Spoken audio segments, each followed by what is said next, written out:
مجھے اس بات کی خوشی ہے کہ ہیومن رائٹس کا جو پہلا درس تھا جس کی بنیاد رکھی گئی وہ نبی پاک صلی اللہ علیہ وآلہ وسلم نے جو ایک باقاعدہ اسلام کی پہلی درسگاہ، اسلام کی پہلی یونیورسٹی جو مسجد نبوی شریف ہے، اس میں زمین پہ بیٹھ کر کھجوروں کی جو وہ چھال ہے اس کی چھت بنا کر وہاں سے جو آغاز کیا گیا، آج آپ دیکھیں کہ وہ تعلیم پوری دنیا میں پھیلی ماشاءاللہ۔ ہم درود بھیجتے ہیں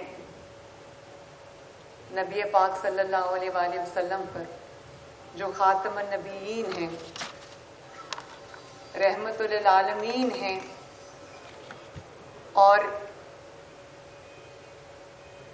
وہ ہستی ہے جس کو اللہ تعالیٰ نے اپنا محبوب کہا ہے، جس سے اللہ تعالیٰ نے محبت کی ہے۔ اور آج ہم ربیع الاول کے مبارک مہینے میں یہاں جمع ہیں، عید میلاد النبی صلی اللہ علیہ وسلم کی آمد ہے، اور جیسے مجھ سے پہلے ایک مقرر نے یہ فرمایا کہ میرے دادا بہت عاشق رسول صلی اللہ علیہ وآلہ وسلم تھے، تو میں یہ ضرور آپ سب کے ساتھ شیئر کرنا چاہتی ہوں کہ میں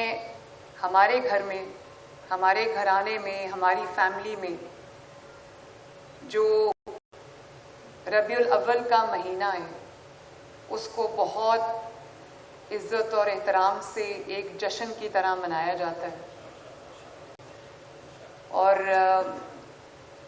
محفل نعت ہوتی ہے، آگے پیچھے بھی ہوتی ہے لیکن اس مہینے میں زیادہ ہوتی ہے۔ ہمارے گھر کو بھی جو ہے وہ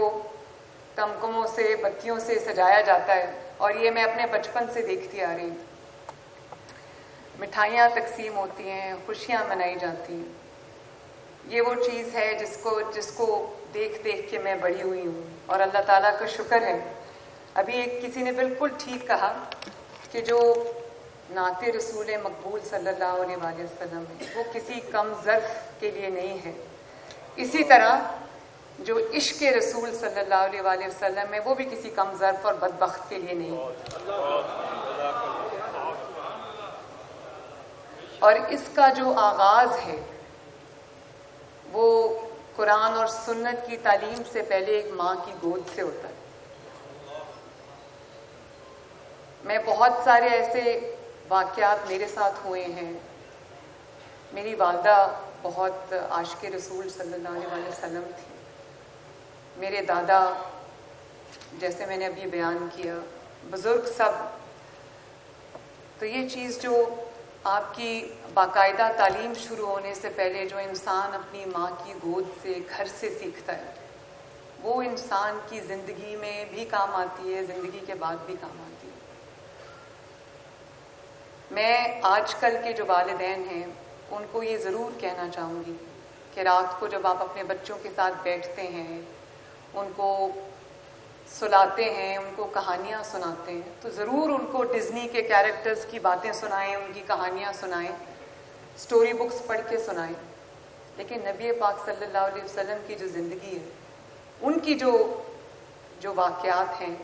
وہ بھی بہت محبت سے آپ ان کو ایک کہانی کی طور پہ سنائیں، تاکہ بچوں کے خون میں وہ چیز شامل ہو جائے اور بچوں کی تربیت میں وہ چیز شامل ہو جائے۔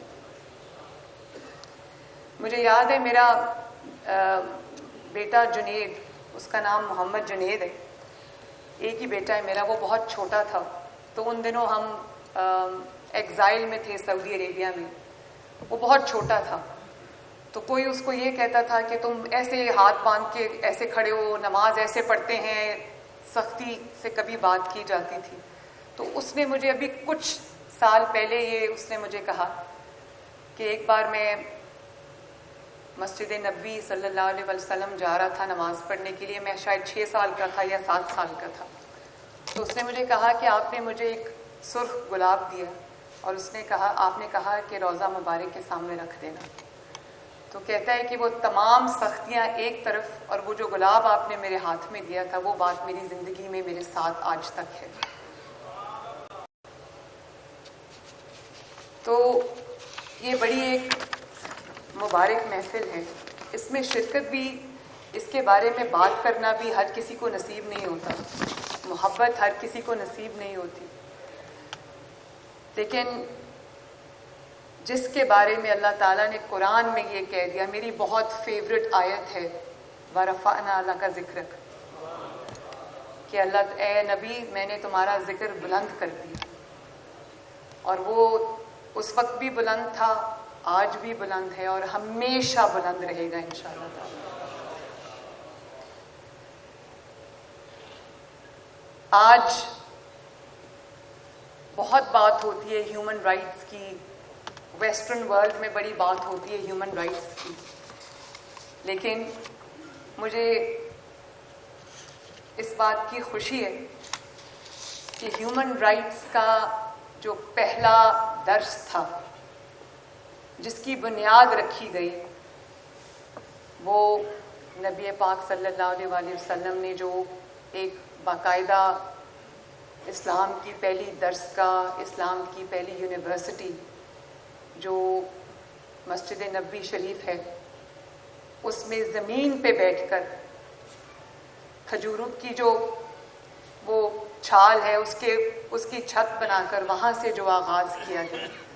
آج آپ دیکھیں کہ وہ تعلیم پوری دنیا میں پھیلی ماشاءاللہ،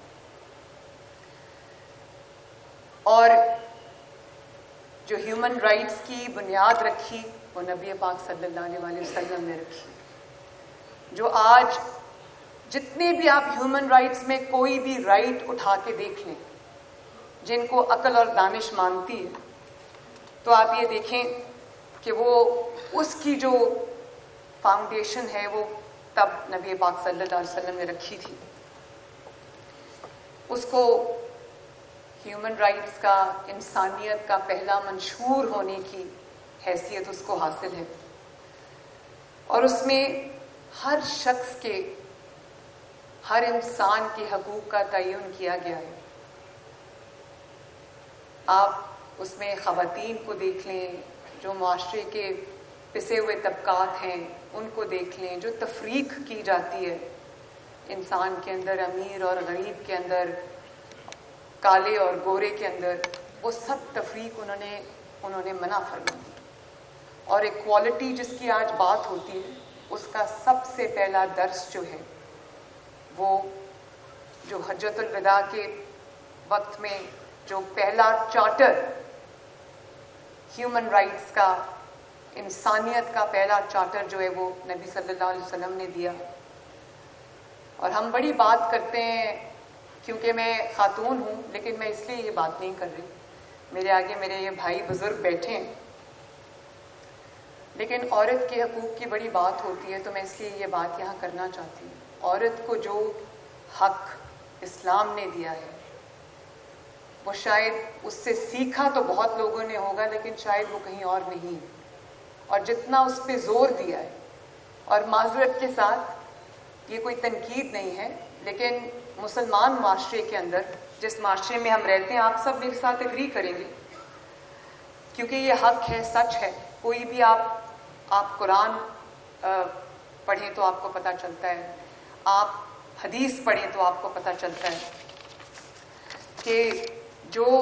حقوق اللہ تعالیٰ نے ایک عورت کو دیے ہیں